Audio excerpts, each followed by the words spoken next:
मानवी जीवन हे सतत बदलणारं आणि संघर्षांनी भरलेलं आहे. प्रत्येक माणसाच्या आयुष्यात सुख, दुःख, यश, अपयश, आनंद, निराशा अशा अनेक भावना आणि प्रसंग येत असतात. अशा वेळी माणसाला स्थिर ठेवणारी आणि त्याला योग्य निर्णय घेण्याची ताकद देणारी सर्वात महत्त्वाची गोष्ट म्हणजे संयम. संयम ही केवळ एक सवय नसून ती आयुष्य जगण्याची एक कला आहे. मित्रांनो, जीवनाच्या प्रत्येक टप्प्यावर माणसाला अनेक अडचणी, संकट आणि आव्हानं येत राहतात. या सगळ्या परिस्थितींमध्ये टिकून राहण्यासाठी जी गोष्ट सर्वात जास्त उपयोगी पडते ती म्हणजे संयम. संयम म्हणजे केवळ शांत राहणं नाही, तर योग्य वेळी योग्य निर्णय घेण्याची क्षमता, स्वतःवर ताबा ठेवण्याची ताकद आणि परिस्थितीला सकारात्मक पद्धतीने सामोरं जाण्याचं शहाणपण. संयम म्हणजे मन, वाणी आणि कृती यांच्यावर नियंत्रण ठेवणं. म्हणजेच मनात राग उसळला तरी तो ताब्यात ठेवणं, वाणीवर नियंत्रण ठेवून कटू बोलणं टाळणं, कृतीतून घाईगडबडीऐवजी विचारपूर्वक पाऊल उचलणं. प्रत्येक व्यक्तीने संयमाचे महत्त्व लक्षात घेतले पाहिजे. जीवनात संयम आपल्याला ताऱ्यांपर्यंत पोहोचण्यास मदत करू शकतो. संयमाने तुम्ही घाईघाईने निर्णय घेण्याचे टाळू शकता. जीवन म्हणजे भविष्यात किंवा भूतकाळात जगणे नाही. जीवन म्हणजे वर्तमान क्षण स्वीकारणे. जेव्हा जेव्हा तुम्ही कोणत्याही प्रकारच्या अडचणीत असता, तेव्हा लोक तुम्हाला धीर धरण्याचा सल्ला देतात. उपाय सांगण्याऐवजी ते तुम्हाला शांत, संयमी आणि धीर धरण्यास का सांगतात? कारण की या आधुनिक युगात आपल्यापैकी बहुतेक जण धीर धरणे विसरले आहेत आणि ट्रॅफिक जॅम, शेअर बाजारातील चढ उतार, बाळाचे रडणे आणि अशा छोट्या छोट्या गोष्टींमुळे आपली खूप लवकर चिडचिड होते. खरं तर धीर हा एक गुण आहे जो प्रत्येकाने अंगी बाळगला पाहिजे. संयम आपल्याला चांगला व्यक्ती बनवतो. जेव्हा मन अस्थिर होतं, राग किंवा चिडचिड मनावर हावी होतात, तेव्हा संयमच माणसाला योग्य मार्ग दाखवतो. संयम म्हणजे स्वतःच्या मनाला दडपणं नाही, तर आपल्या मनाला योग्य दिशा देणं आहे. संयमी माणूस छोट्या छोट्या गोष्टींवरून चिडत नाही. तो विचारपूर्वक निर्णय घेतो. त्यामुळे त्याचं मन शांत राहतं. मानसिक शांती ही आयुष्याचं खरं सुख आहे आणि ती संयमामुळेच मिळते. कधीकधी आपल्या नातेसंबंधांमध्ये आपण बचावात्मक बनतो, चिडतो आणि इतरांना दुखावण्यासाठी काहीतरी बोलतो. आपल्याला संयमाचे महत्त्व कळत नाही आणि त्यामुळे आपण घाईघाईने निर्णय घेतो. जेव्हा जेव्हा तुम्हाला त्या व्यक्तीविरुद्ध बचावात्मक वाटत असेल, तेव्हा दुसऱ्या व्यक्तीच्या सकारात्मक गुणांवर विचार करण्यासाठी, वेळ काढण्यासाठी धीर धरण्याचा प्रयत्न करा. नातेसंबंध टिकवण्यासाठी संयम ही अत्यंत महत्त्वाची गोष्ट आहे.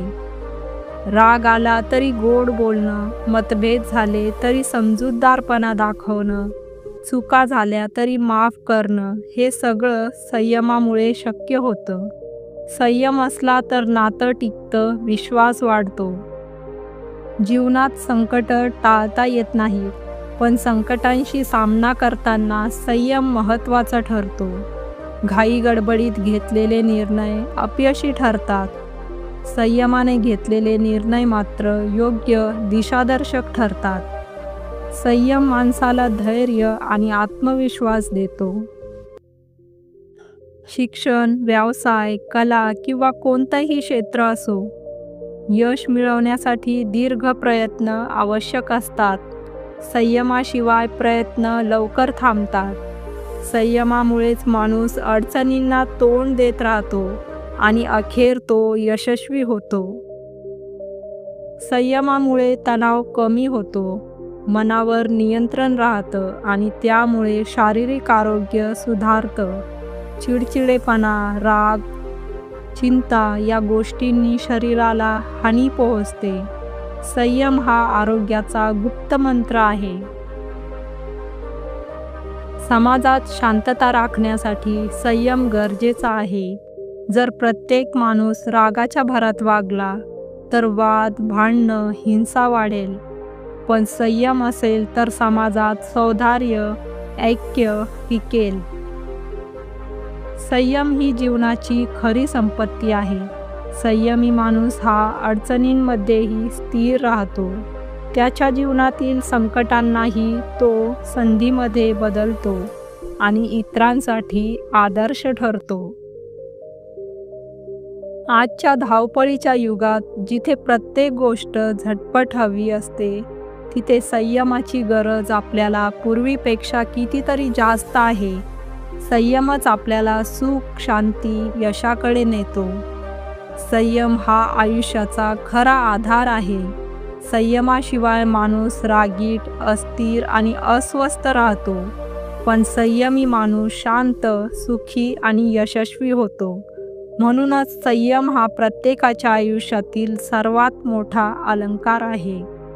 तो फक्त माणसाला शहाणपणच देत नाही, तर त्याचं जीवनही सुंदर बनवतो.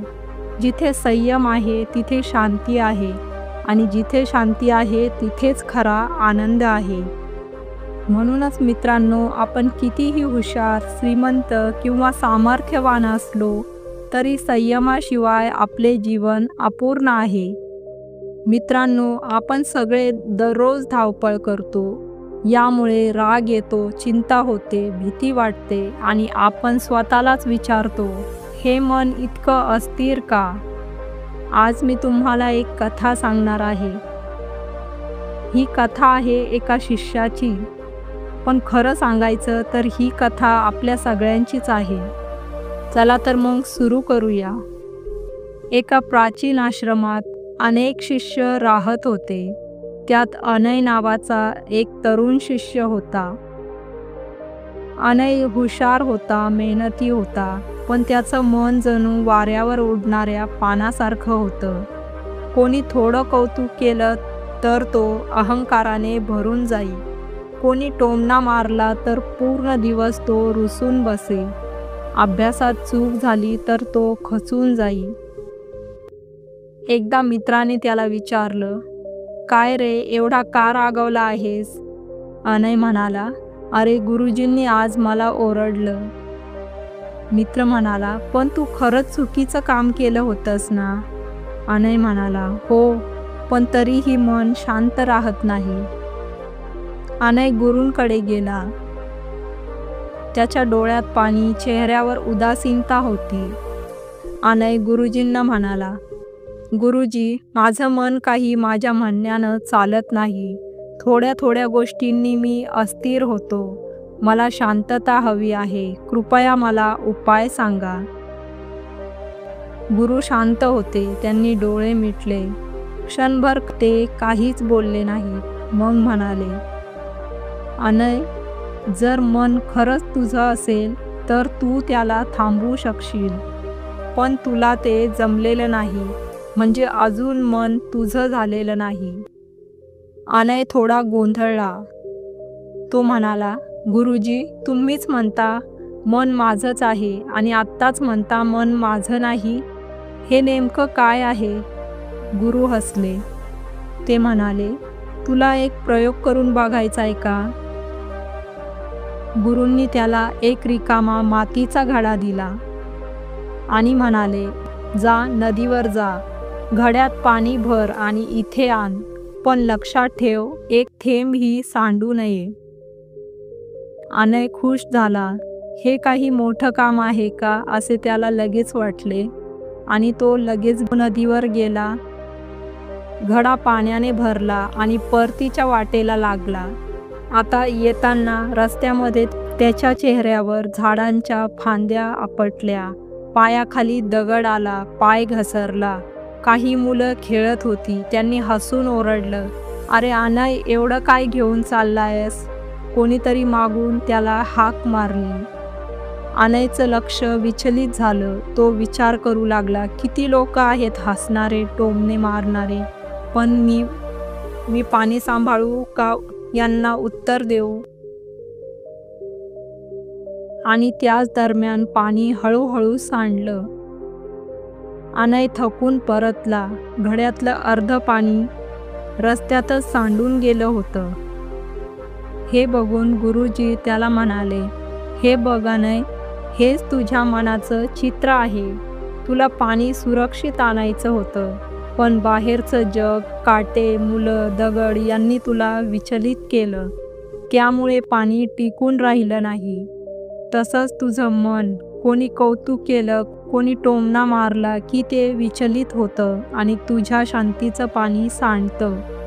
अनय गप्प बसला. त्याला पहिल्यांदाच जाणवलं की खरा दोष बाहेरच्या जगात नसून त्याच्या लक्षात आहे.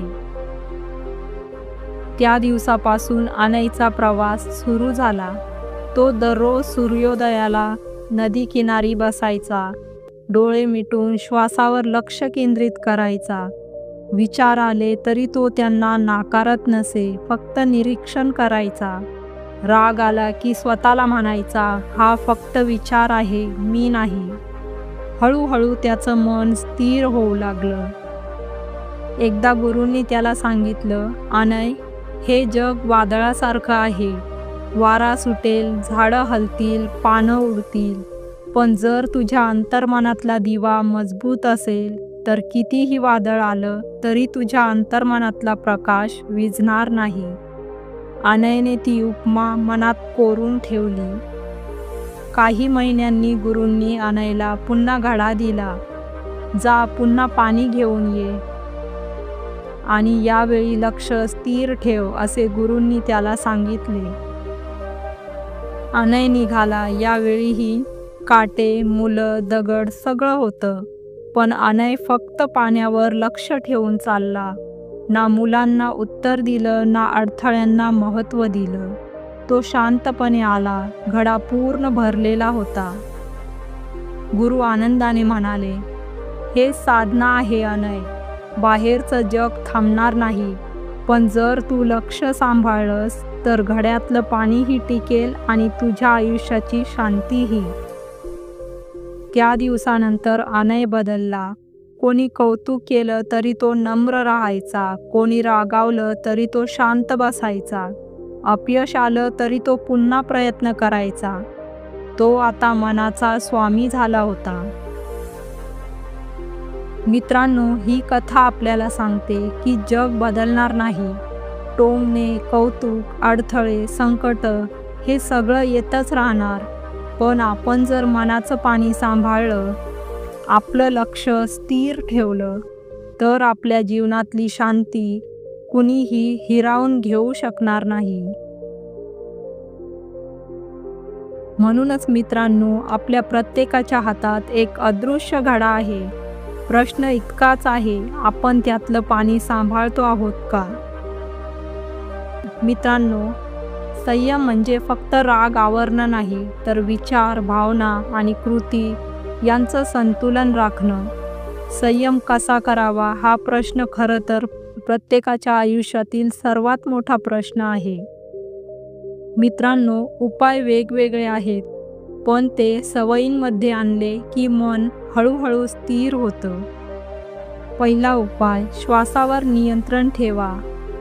राग आला किंवा मन अस्थिर झालं की डोळे बंद करून 5 ते 10 खोल श्वास घ्या. हा छोटासा उपाय आपल्या मेंदूला तात्काळ शांत करतो. दुसरा उपाय, थांबा घेण्याची कला शिका. समजा एखाद्याला उत्तर द्यायचं असेल पण मन तापलेलं असेल तर लगेच बोलू नका. थांबा, विचार करा, मग बोला. हा मंत्र लक्षात ठेवा. तिसरा उपाय, विचार लिहून काढा. मनात राग, दुःख, चिंता असेल तर ते कागदावर उतरवा. लिहिल्यावर मन हलकं होतं आणि भावनांचा निचरा होतो. चौथा उपाय, ध्यान आणि प्रार्थना करा. दररोज 10 ते 15 मिनिटं ध्यान किंवा प्रार्थना केली की मन आपोआप संयमी होतं. जप, श्वसन क्रिया किंवा साधं निसर्गात बसणंही आपल्यासाठी खूप प्रभावकारी आहे. 5वा उपाय, लहान प्रसंगांवर संयमाचा सराव करावा.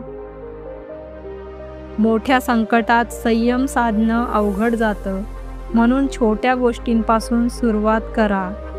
जसे की कुणी उशिरा आलं किंवा रांगेत थांबावं लागलं किंवा वाहतुकीत अडकावं लागलं, अशा क्षणांना प्रशिक्षण म्हणून घ्या. 6वा उपाय, स्वतःला प्रश्न विचारा की ही गोष्ट खरंच इतकी मोठी आहे का? 5 वर्षांनी याचा काही परिणाम राहील का? बहुतेक वेळी उत्तर नाही असतं. मग आपण शांत राहू शकतो. 7वा उपाय, सकारात्मक संगती ठेवा. रागीट व उतावळ्या लोकांच्या सहवासाने मन अस्थिर होतं. शांत, संयमी लोकांसोबत राहिलं तर त्यांचा प्रभाव नकळत आपल्यावरही पडतो. 8वा उपाय, आहार आणि झोप सांभाळा. थकवा, भूक, अपुरी झोप यामुळे राग पटकन येतो. चांगली झोप, साधा आहार आणि नियमित व्यायाम संयम टिकवतो. तर मित्रांनो, संयम म्हणजे दडपणं नाही, तर भावनांचं योग्य मार्गदर्शन करणं. तो झाडाला दिलेल्या आधारासारखा आहे, झाड वाकलं तरी तुटू नये म्हणून. शेवटी संयम हा एक मौल्यवान गुण आहे, जो आपले नातेसंबंध, वैयक्तिक वाढ आणि यश हे मोठ्या प्रमाणात सुधारू शकतो. यामुळे आपल्याला आव्हाने आणि कठीण परिस्थितींना शांततेने आणि समजूतदारपणे तोंड देता येते. आवेगपूर्ण प्रतिक्रिया देण्याऐवजी किंवा निराश होण्याऐवजी आपल्या दैनंदिन जीवनात संयमाचा सराव करून आपण इतरांशी आपले संबंध मजबूत करू शकतो. आपली दीर्घकालीन उद्दिष्टे साध्य करू शकतो आणि ताण, चिंता व्यवस्थापित करू शकतो. जग सतत बदलत असते, ज्यामुळे तुमची ध्येय देखील विकसित होत जातात. म्हणूनच त्यांच्याशी संयम बाळगणे महत्त्वाचे आहे. जेव्हा तुमचे कठोर परिश्रम रुळावरून घसरतात, तेव्हा पुन्हा रुळावर येताना संयमाचा सराव करा आणि नेहमीच पुढे जात राहण्याची अपेक्षा करू नका. संयम जोपासण्यासाठी, चिंतन करण्यासाठी आणि सजगतेचा सराव करण्यासाठी वेळ काढणे, वास्तववादी अपेक्षा निश्चित करणे आणि ताण व्यवस्थापित करण्याचे आणि कमी करण्याचे मार्ग शोधणे महत्त्वाचे आहे. आपल्या दैनंदिन दिनचर्येत या धोरणांचा समावेश करून आपण संयमाचा सद्गुण विकसित करून तो जोपासू शकतो, ज्यामुळे आपल्याला अधिक परिपूर्ण आणि समाधानी जीवन जगता येईल. तर मित्रांनो, तुम्हाला ही कथा कशी वाटली? कमेंट सेक्शनमध्ये कमेंट करून आम्हाला नक्की सांगा. आणि कथा आवडल्यास लाईक करून आपल्या मित्र व परिवारास नक्की शेअर करा. आणि अशाच नवनवीन कथा बघण्यासाठी आमच्या चॅनलला सबस्क्राईब करा. धन्यवाद. नमो बुद्धाय.